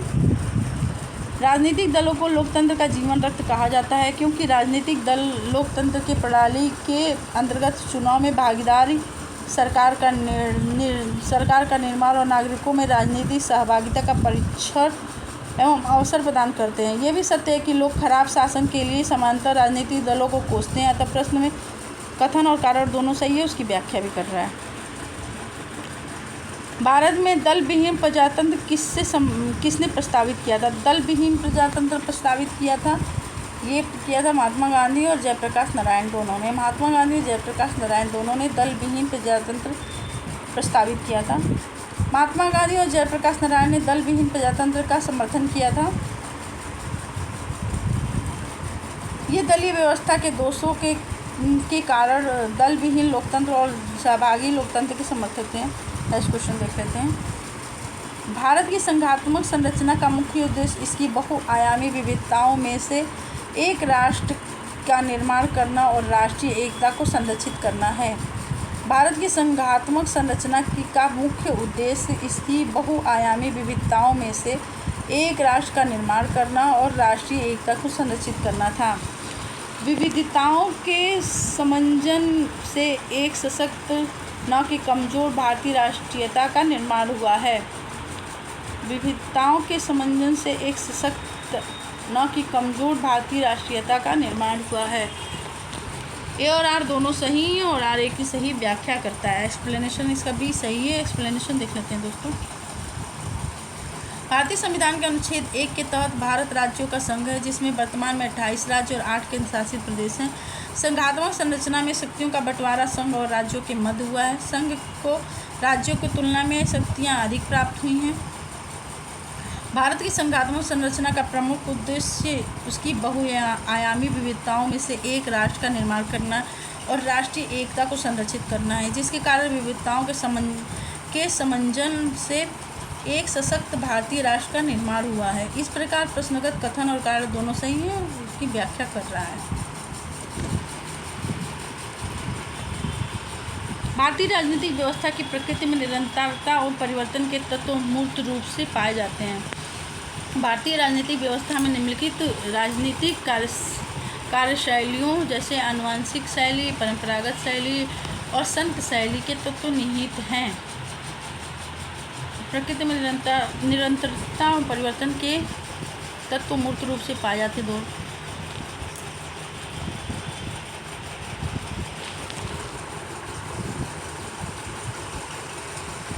भारतीय राजनीतिक व्यवस्था में निम्न राजनीतिक कार्यशैलियाँ जैसे आधुनिक शैली, परंपरागत शैली दोनों सही है दोस्तों। उसका दोनों सही है, उसका व्याख्या कर रहा है। सही है। एक्सप्लेनेशन देख लेते हैं इसका। भारतीय राजनीतिक व्यवस्था की प्रकृति में मौर्य काल से लेकर आधुनिक युग के अपने विशिष्ट तत्व मूर्त रूप से आज भी विद्यमान है। इसमें एक और प्राचीन भारतीय राजनीतिक संस्कृति की निरंतरता दिखाई देती है, तो दूसरी ओर आधुनिक लोकतांत्रिक संवैधानिक संस्थाओं के माध्यम से परिवर्तन भी स्पष्ट परिलक्षित होते हैं। यद्यपि विभिन्न युगों और कालों से निरंतर और परिवर्तनशील भारतीय राजनीतिक व्यवस्था में आधुनिक शैली, परंपरागत शैली, संत शैली के तत्व समाहित है। ब्रिटिश विद्वान W.H. मॉरिस जोन्स ने भारतीय राजनीतिक व्यवस्था की 3 शैलियों मॉडर्न, ट्रेडिशनल एंड सेंटली बताई है। स्पष्ट है कि कथन और कारण दोनों सही हैं और उसकी व्याख्या कर रहा है। नेक्स्ट क्वेश्चन देख लेते हैं। महिलाएं, दलित, निर्धन और अल्पसंख्यक समूह भारत में लोकतंत्र के सबसे बड़े दावेदार हैं। भारत में लोकतंत्र अधिक आत्मसम्मान की कामना का वाहक बनकर उभरा है। दोनों सही हैं और उसकी व्याख्या भी कर रहा है दोस्तों। राजस्थान कृषि का क्वेश्चन है। नेक्स्ट क्वेश्चन लेते हैं। महिलाएं, दलित,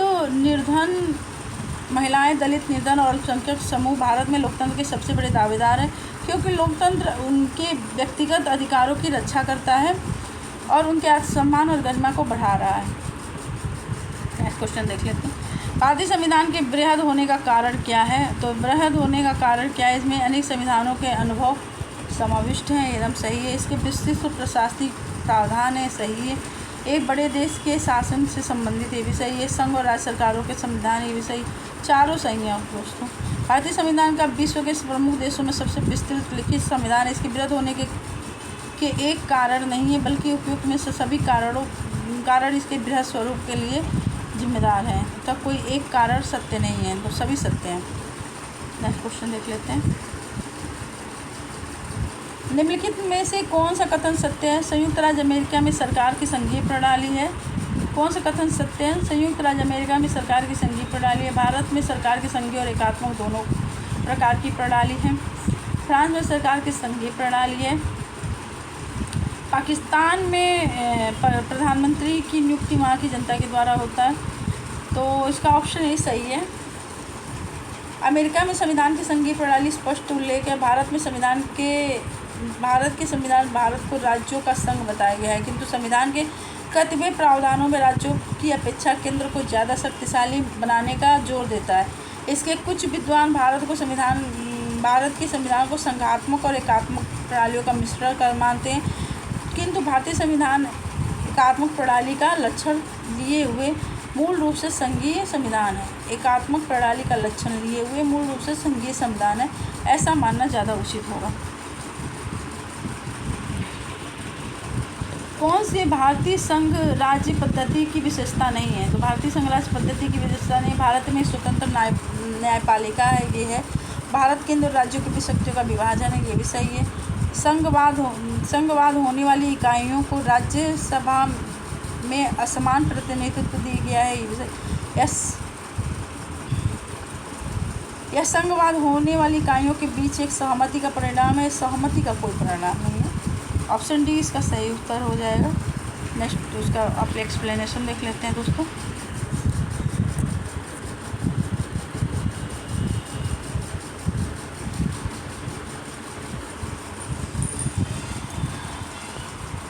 भारतीय संघ राज्य पद्धति की विशेषताओं में लिखित संविधान का होना, भारतीय संविधान की सर्वोच्चता, शक्तियों का विभाजन, स्वतंत्र न्यायपालिका, द्विसदनीय विधायिका, राज्यों का राज्यसभा में असमान प्रतिनिधित्व, द्विस्तरीय सरकार आदि शामिल है। जबकि भारतीय संघ की स्थापना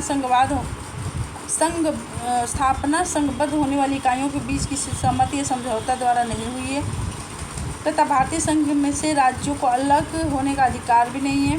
भारतीय संविधान का अनुच्छेद 1 में उल्लिखित है कि इंडिया अर्थात भारत राज्यों का संघ है। नेक्स्ट ऑप्शन देख लेते हैं। भारतीय संघात्मक व्यवस्था को अर्ध संघात्मक कहा जा सकता है। भारत में एक स्वतंत्र न्यायपालिका है जिसके न्यायिक पुनरीक्षा का अधिकार है। दोनों सही है दोस्तों। इसका ऑप्शन देख लेते हैं। दोनों सही हैं पर व्याख्या नहीं कर रहे हैं।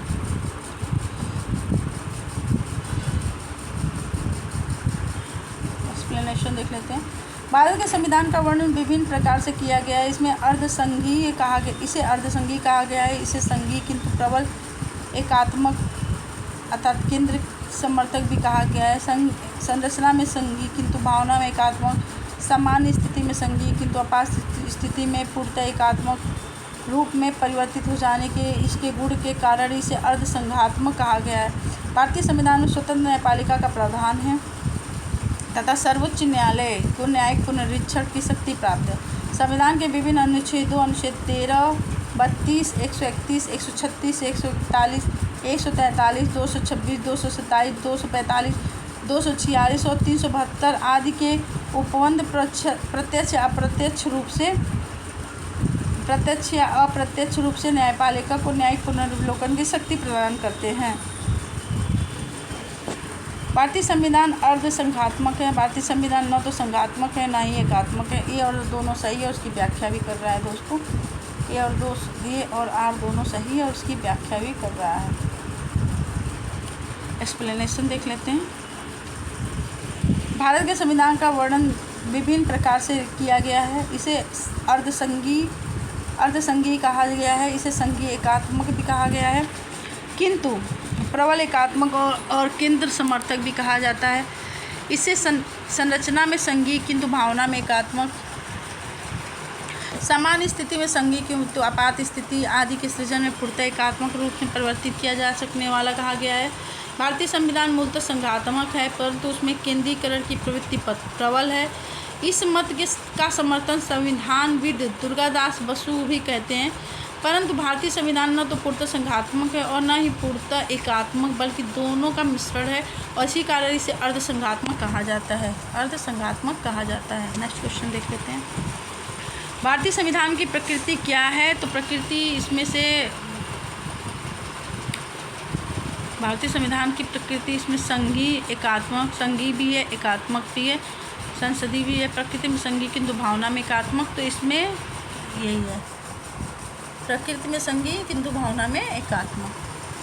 भारतीय संघवाद को सहकारी संघवाद किसने कहा था? तो सहकारी संघवाद जी ऑस्टिन ने कहा था। भारतीय संविधान की प्रकृति संघात्मक है या एकात्मक, इसके संबंध में विद्वानों में मतभेद है। कुछ विद्वान इसे संघात्मक संविधान की संज्ञा देते हैं जबकि कुछ इसे एकात्मक संविधान की। जी ऑस्टिन के अनुसार भारत का संविधान सहकारी संघवाद संविधान है, जबकि केसी व्हीलर के अनुसार भारत का संविधान अर्धसंघात्मक है। केसी व्हीलर अर्धसंघात्मक बताते हैं और जी ऑस्टिन बताते हैं सहकारी संघवाद। जी ऑस्टिन सहकारी संघवाद और केसी व्हीलर अर्धसंघात्मक सरकार। निम्नलिखित में से किस आलोचक ने भारतीय संघवाद के लिए अर्धसंघात्मक शब्द का प्रयोग किया था? तो केसी व्हीलर ने। दोस्तों केसी व्हीलर ने अर्धसंघात्मक शब्द का प्रयोग किया था। संवैधानिक विद्वान प्रोफेसर केसी व्हीलर ने अपनी पुस्तक फेडरल गवर्नमेंट में भारतीय संविधान को अ क्वेसी फेडरल स्टेट, अ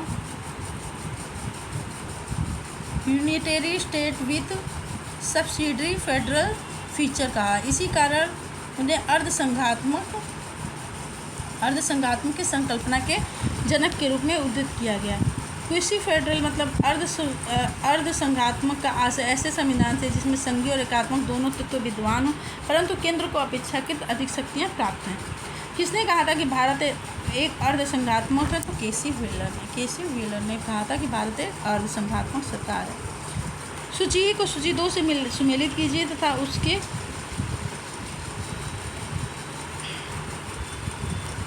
नीचे दिए गए कूट का सही उत्तर दीजिए। सहकारी संघवाद,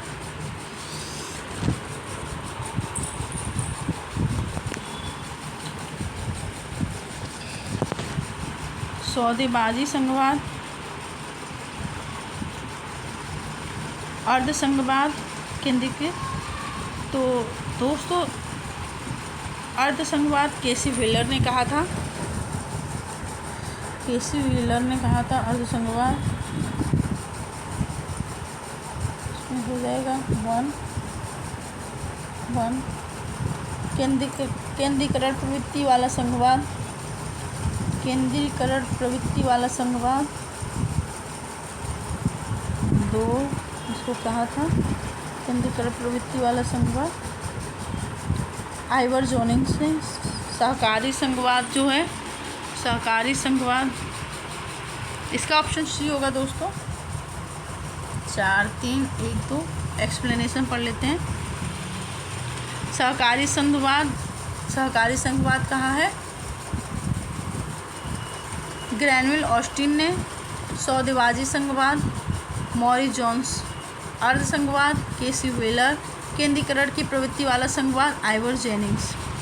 सहकारी संघवाद ग्रैनविल ऑस्टिन। सहकारी संघवाद कोऑपरेटिव फेडरलिज्म ग्रैनविल ऑस्टिन। सौदेबाजी संघवाद मॉरिस जॉनसन। अर्धसंघवाद केसी व्हीलर। केंद्रीकरण की प्रवृत्ति वाला संघवाद आइवर जेनिंग्स।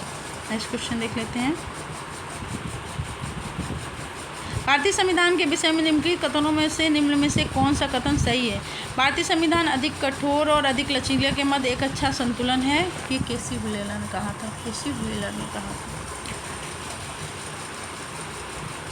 निम्नलिखित में से किस एक का कथन है कि संविधान को संघात्मकता के तंग ढांचे में ढाला गया है? ये अम्बेडकर जी का कथन है कि संविधान को संघात्मकता के तंग ढांचे में डाला गया है। अम्बेडकर जी का है। बी आर अम्बेडकर ने यह स्वीकार किया कि संविधान को संघात्मकता के तंग ढांचे में नहीं ढाला गया है। सॉरी दोस्तों, एक बार और देख लेते हैं इस क्वेश्चन। निम्नलिखित में से किसने कथन किया संविधान को संघात्मकता के तंग ढांचे में नहीं डाला गया है? तो ये बी आर अम्बेडकर जी का कथन है। बी आर अम्बेडकर ने यह स्वीकार किया था कि संविधान को संघात्मकता के तंग ढांचे में नहीं डाला गया है तथा यह परिस्थितियों की आवश्यकता के अनुसार एकीकृत और संघात्मक दोनों रूपों में कार्य कर सकता है। नेक्स्ट क्वेश्चन देख लेते हैं। मिथकों और कहावतों के रूप में प्रशासन के सिद्धांतों को किसने अस्वीकार किया था? मिथकों और कहावतों के रूप में प्रशासन के सिद्धांत को किसने अस्वीकार किया था? हर्बर्ट साइमन ने। मिथकों और कहावतों के रूप में प्रशासन के सिद्धांत को किसने अस्वीकार किया था? हर्बर्ट ए साइमन ने मिथकों और कहावतों के रूप में प्रशासन के सिद्धांत को असंगत और अस्पष्ट मानते हुए अस्वीकार किया था, जबकि ड्वाइट बाल्डो, फ्रैंको मैरिनी और F.W. रिंग्स ने मिथकों और कहावतों के रूप में प्रशासन के सिद्धांत को स्वीकार किया था। नेक्स्ट क्वेश्चन लिखते हैं। विधि और स्वाधीनता के बीच सबसे उपयुक्त संबंध को निम्नलिखित में से कौन प्रतिबिंबित करता है? विधि और स्वाधीनता के बीच सबसे उपयुक्त संबंध को निम्नलिखित में से कौन प्रतिबिंबित करता है? यदि विधियाँ अधिक होती हैं तो स्वाधीनता कम होगी। विधि नहीं है तो स्वाधीनता भी नहीं है। यदि स्वाधीनता है तो विधि निर्माण जनता को रोकना होगा। यदि विधि परिवर्तन बार बार होता है तो स्वाधीनता के लिए खतरा है। ये सही है। विधि नहीं है, किसी तरह का कानून नहीं है तो कोई स्वाधीनता भी नहीं है। यदि विधि नहीं तो स्वाधीनता भी नहीं है। यह कथन विधि और स्वाधीनता के मध्य सबसे उपयुक्त संबंध को दर्शाता है। संविधान का तात्पर्य विधि की पूर्ण अनुपस्थिति कदापि नहीं है। स्वाधीनता का तात्पर्य विधि की पूर्ण अनुपस्थिति कदापि नहीं है। विधिशास्त्री जॉन लॉक के अनुसार स्वाधीनता के अस्तित्व के लिए विधि का अस्तित्व जरूरी है। कानून ही स्वतंत्रता की रक्षा करता है। वे कहते हैं कि जहाँ कोई कानून नहीं है वहाँ कोई स्वतंत्रता नहीं है। नेक्स्ट क्वेश्चन देख लेते हैं। निम्नलिखित में से कौन विकास प्रशासन की अवधारणा से संबंधित है? कौन विकास प्रशासन की अवधारणा से संबंधित है? तो फ्रेड डब्ल्यू रिंग्स विकास प्रशासन की अवधारणा से संबंधित है। विकास प्रशासन की अवधारणा से फ्रेड डब्ल्यू रिंग्स संबंधित हैं। अपनी प्रसिद्ध पुस्तक एडमिनिस्ट्रेशन डेवलपमेंट इंक्लूसिव कॉन्सेप्ट में उन्होंने लिखा है कि विकास प्रशासन उन कार्यक्रमों और परियोजनाओं को पूरा करने के लिए संगठित प्रयासों से संबंधित है जो विकास में संलग्न व्यक्तियों द्वारा परिवर्तित किए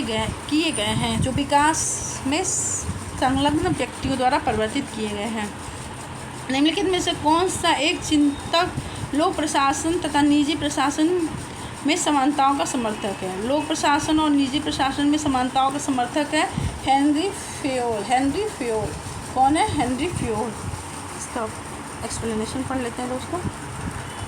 प्रसिद्ध प्रशासनिक चिंतक हेनरी फ्योल ने लोक प्रशासन और निजी प्रशासन में समानता का समर्थन किया है।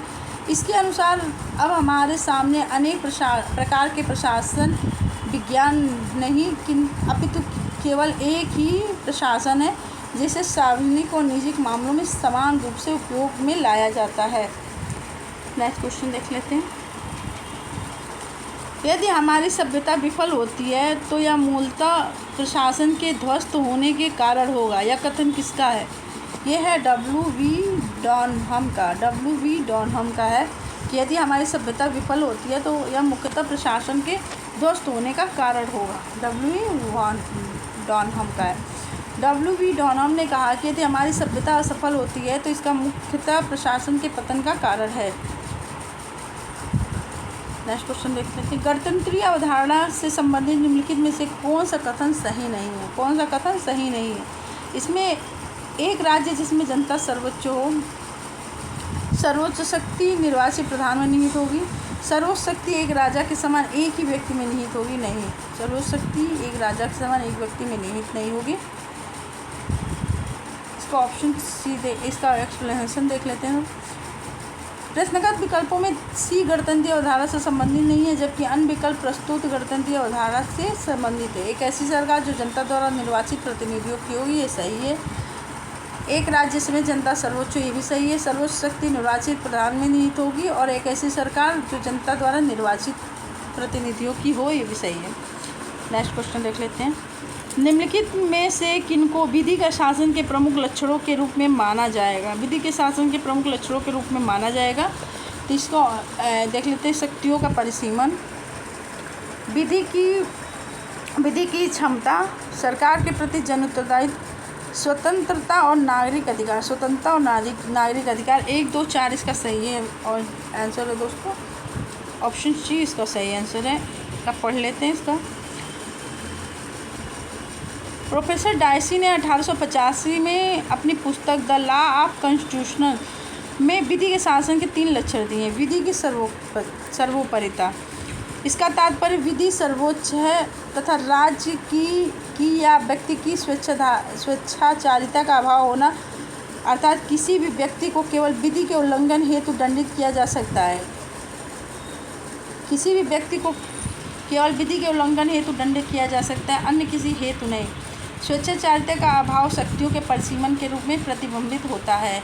विधि के समक्ष समता, अर्थात विधि के लिए समान है, अर्थात विधि के लिए सभी समान है, कोई भी विधि से ऊपर नहीं है। विधि के लिए सभी समान है और कोई भी विधि से ऊपर नहीं है। विधिक भावना की प्रबलता, इसका तात्पर्य है कि संविधान के समान सिद्धांत व्यक्तियों के अधिकार स्वतंत्रताओं का निर्धारण करने वाले न्यायिक विनिश्चयों का परिणाम है। सरकार के प्रति जन उत्तरदायित्व विधि के शासन का लक्षण नहीं है। विधि की भावना की प्रबलता। इसका तात्पर्य संविधान के सामान्य सिद्धांत, व्यक्तियों के अधिकार स्वतंत्रताओं का निर्धारण करने वाले न्यायिक विनिश्चयों के परिणाम है। नेक्स्ट क्वेश्चन देख लेते हैं दोस्तों। निम्नलिखित में से कौन सा एक कथन किसी देश के संविधान के मुख्य प्रयोजन को सर्वोत्तम रूप से प्रतिबिंबित करते हैं? सर्वोच्च रूप से प्रतिबिंबित करते हैं। यह सरकार की शक्ति को परिभाषित और सीमाबद्ध करता है। यह सरकार की शक्ति को परिभाषित और सीमाबद्ध करता है। कौन सा एक कथन किसी देश के संविधान के मुख्य प्रयोजनों को सर्वोत्तम रूप से प्रतिबिंबित करता है? यह सरकार की शक्तियों को परिभाषित और सीमाबद्ध करता है। सरकार की शक्तियों को परिभाषित और सीमाबद्ध करता है।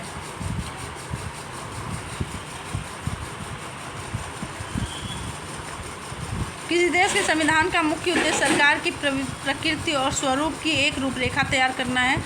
संविधान देश के सरकार के आधारभूत सिद्धांतों, संरचना, प्रकारों के संस्थाओं के साथ व्यक्तियों के अधिकारों और स्वतंत्रताओं को परिभाषित करता है। चूँकि संविधान में किसी देश के बुनियादी मौलिक कानून निहित होते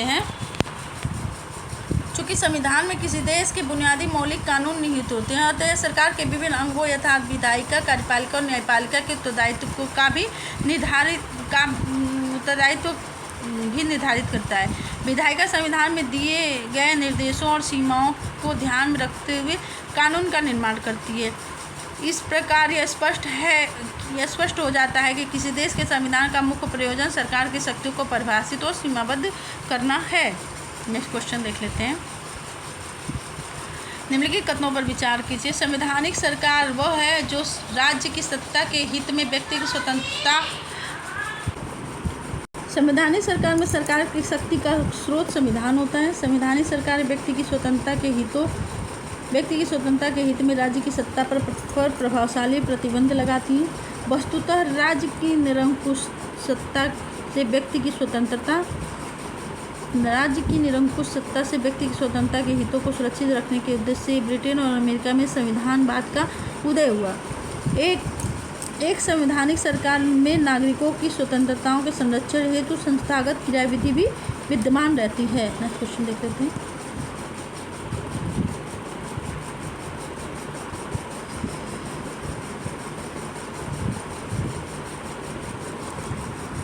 परिभाषा से संवैधानिक सरकार का अर्थ क्या है? परिभाषा से संवैधानिक सरकार का अर्थ होता है सीमित सरकार। क्या होता है? सीमित सरकार। परिभाषा से संवैधानिक सरकार का अर्थ होता है सीमित सरकार। इसका तात्पर्य है कि सरकार एक एवं इसके 3 अंग विधायिका, कार्यपालिका और न्यायपालिका का स्रोत संविधान होता है तथा ये संविधान में निहित उपबंधों के अधीन कार्य करते हैं तथा संविधान सरकार द्वारा अपने नागरिकों पर लागू किए जाने वाले कानूनों और नीतियों पर कुछ सीमाएं लगाया है। ये सीमाएं इस रूप में मौलिक होती हैं कि सरकार कभी उसका उल्लंघन नहीं कर सकता है। नेक्स्ट क्वेश्चन देख लेते हैं।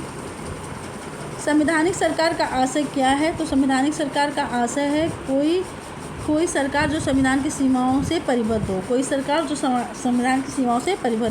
संवैधानिक सरकार से आशय ऐसी सरकार से है जो संविधान की सीमाओं से परिबद्ध हो। संवैधानिक सरकार की शक्तियाँ संविधान के तहत परिसीमित होती हैं तथा सरकार अपने प्राधिकार और शक्तियों के प्रयोग में संविधान की मौलिक संरचना का उल्लंघन नहीं कर सकती है। संवैधानिक सरकार की व्याख्या में सरकार भारत में केंद्र और राज्य सरकारों के प्राधिकार का स्रोत संविधान ही होता है। नेक्स्ट क्वेश्चन देख लेते हैं।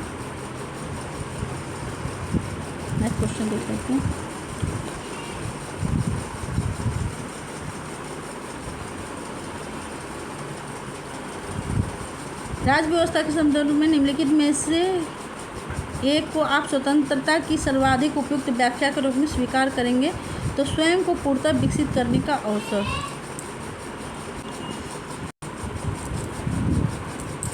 राज्य व्यवस्था के संदर्भ में स्वतंत्रता का अर्थ व्यक्ति पर बाहरी प्रतिबंधों के अभाव के साथ व्यक्ति की आत्मा अभिव्यक्ति की योग्यता का विस्तार करना है। इसके अंदर की संभावनाओं को विकसित करना है।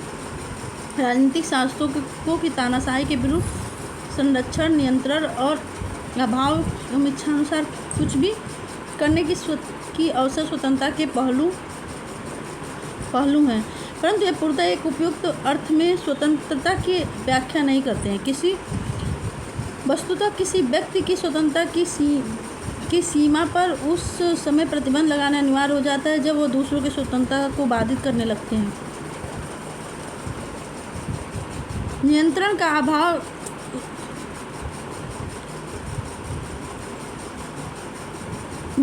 अभाव एवं इच्छानुसार कुछ भी करने का अवसर के अंतर्गत किए गए कार्य यदि दूसरों पर असर डालते हैं या इसके बाकी लोग प्रभावित होते हैं तो उसकी स्वतंत्रता पर प्रतिबंध लगाए जा सकते हैं। नेक्स्ट क्वेश्चन देख सकते हैं।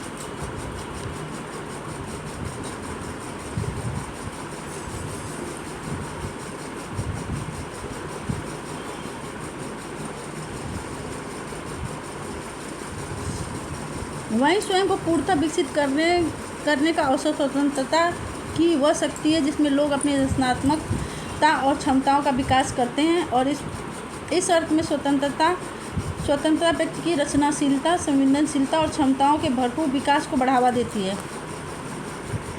इस अर्थ में स्वतंत्रता जो है व्यक्ति की रचनाशीलता, संवेदनशीलता और क्षमताओं के भरपूर विकास को बढ़ावा देती है।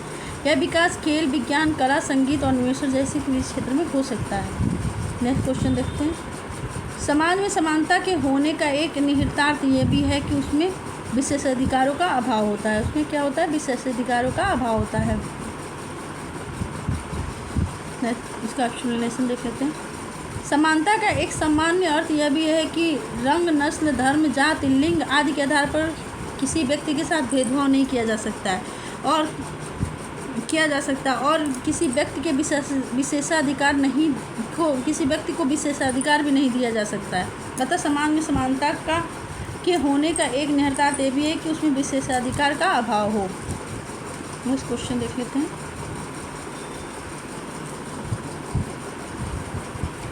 भारत और अमेरिका की राजनीतिक व्यवस्था के बीच निम्नलिखित में से कौन सी विशेषताएं समान हैं?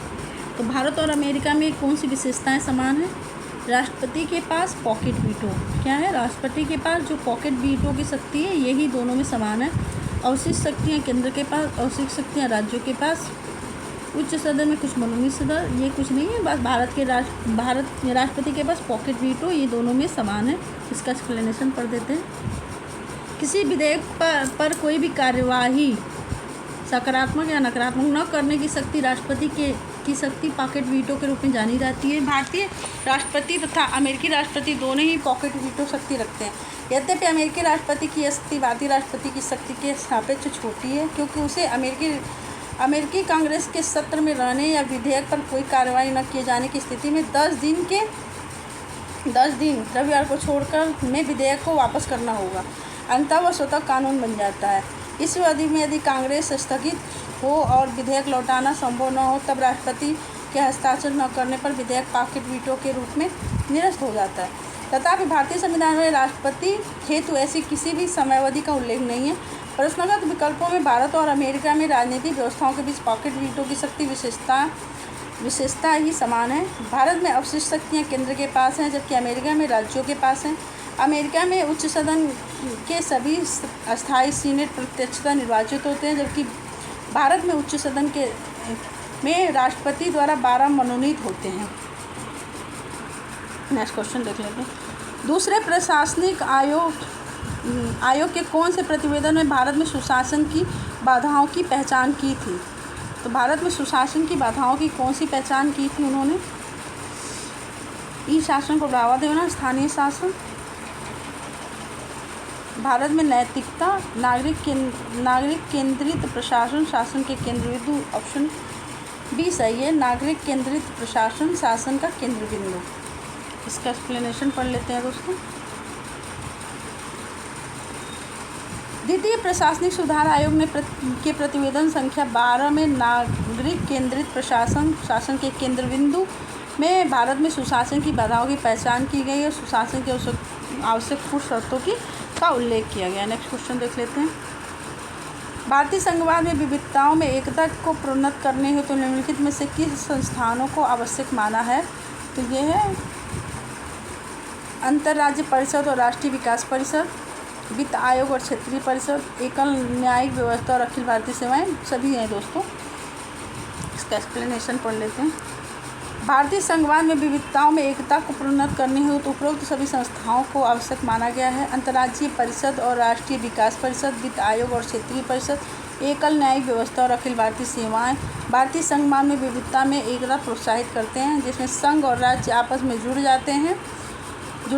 भारतीय संविधान के अनुच्छेद 263 में अंतर्राज्यीय परिषद का उल्लेख है। यह राज्यों के आपस में अथवा संघ से विवाद की स्थिति में राष्ट्रपति द्वारा अंतर्राज्यीय परिषद का गठन किया जाता है।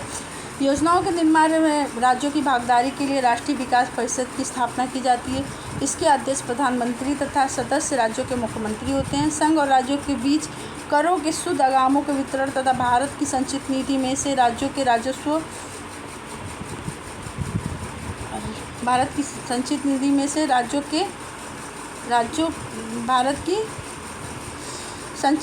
राज्यों के राजस्व में सहायक अनुदान को शासित करने के लिए अनुच्छेद 280 के तहत राष्ट्रपति द्वारा वित्त आयोग की स्थापना की जाती है। केंद्र और राज्यों के बीच राज्यों के आपसी मतभेदों को स्वतंत्र और निष्पक्ष विचार विमर्श के माध्यम से सुलझाने के लिए क्षेत्रीय परिषदों की स्थापना की जाती है। भारत में एकल न्यायिक व्यवस्था को अपनाया गया है, जिसमें उच्चतम न्यायालय सर्वोच्च है और इसके द्वारा दिया गया निर्णय सर्वमान्य और अंतिम होता है। अनुच्छेद 312 में अखिल भारतीय सेवाओं का उल्लेख किया गया है, जो कि संघ और राज्य दोनों के लिए है।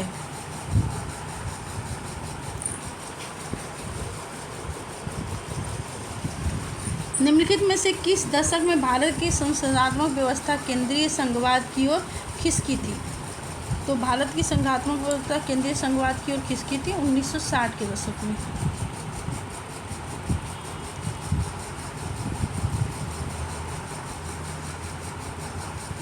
यद्यपि 1950 के दशक के उत्तरार्ध में ही, विशेषकर 1957 में केरल में गैर कांग्रेसी कम्युनिस्ट सरकार के गठन से देश में विभिन्न राज्यों में विपक्ष का उभार होने लगा था तथा कुछ राज्य कांग्रेस के हाथ से निकल भी गए थे, परंतु वास्तव में भारत में संसदात्मक व्यवस्था केंद्रीयता से संघवाद की ओर 1960 के दशक में, विशेषकर 67 के चुनाव के बाद ही खिसकी, जबकि अनेक राज्यों में कांग्रेस पार्टी की बहुमत नहीं रही थी।